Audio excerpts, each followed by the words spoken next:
Hello everyone, welcome to my channel The Story Girl. Today's story is Strong Roots by Dr. APJ Abdul Kalam. I was born into a middle-class Tamil family in the island town of Rameswaram in the erstwhile Madras state. My father, Jainul Abdin, had neither much formal education nor much wealth. Despite these disadvantages, he possessed great innate wisdom and a true generosity of spirit. He had an ideal helpmate in my mother Ashiamma. I do not recall the exact number of people she fed every day, but I am quite certain that far more outsiders ate with us than all the members of our own family put together. My parents were widely regarded as an ideal couple. My mother's lineage was the more distinguished, one of her forebears having been bestowed the title of Bahadur by the British. I was one of many children, a short boy with rather undistinguished looks, born to tall and handsome parents.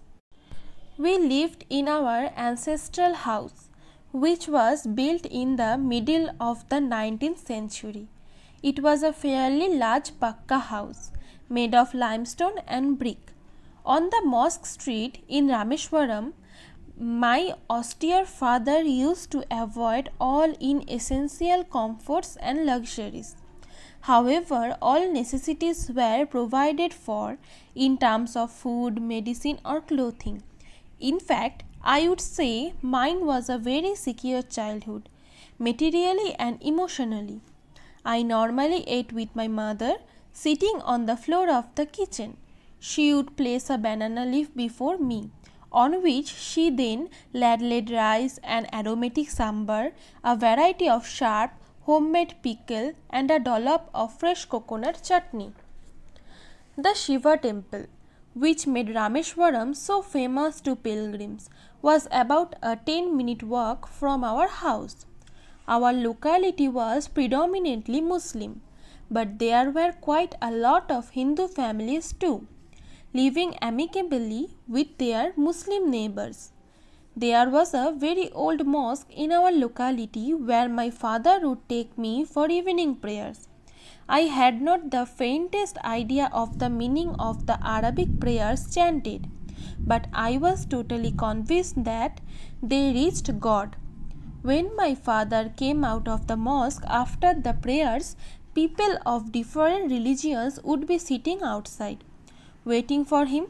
Many of them offered bowls of water to my father, who would dip his fingertips in them and say a prayer. This water was then carried home for invalids.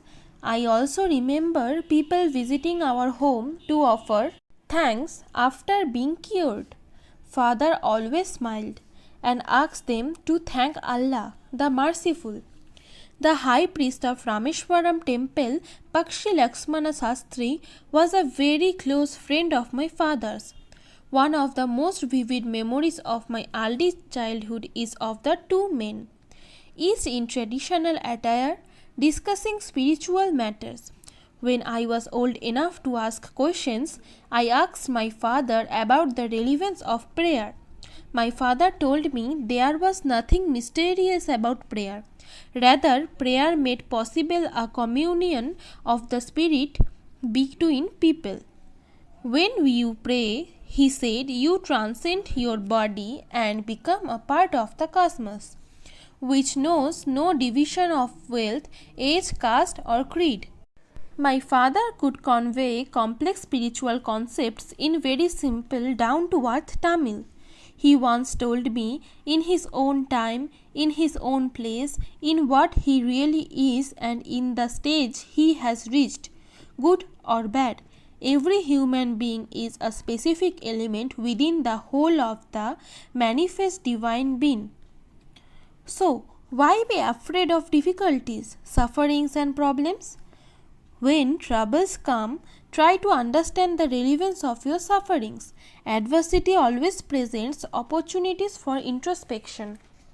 Why don't you say this to the people who come to you for help and advice? I asked my father. He puts his hands on my shoulders and looked straight into my eyes. For quite some time he said nothing, as if he was judging my capacity to comprehend his words. Then he answered in a low, deep voice. His answer filled me with a strange energy and enthusiasm. Whenever human beings find themselves alone, as a natural reaction, they start looking for company. Whenever they are in trouble, they look for someone to help them. Whenever they reach an impasse, they look to someone to show them the way out. Every recurrent anguish, longing, and desire finds its own special helper.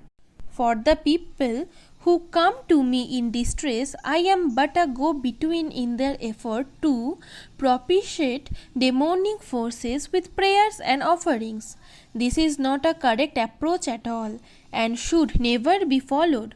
One must understand the difference between a fear-ridden vision of destiny and the vision that enables us to seek the enemy of fulfillment within ourselves. I remember my father starting his day at 4 a.m. by reading the namaz before dawn. After the namaz, he used to walk down to a small coconut grove we owned, about 4 miles from our house. He would return with about a dozen of coconuts tied together thrown over his shoulder, and only then would he have his breakfast. This remained his routine even when he was in his late 60s. I have thought out my life, tried to emulate my father in my own world of science and technology. I have endeavored to understand the fundamental truths revealed to me by my father, and feel convinced that there exists a divine power that can lift one up from confusion, mystery, melancholy, and failure, and guide one to one's true place.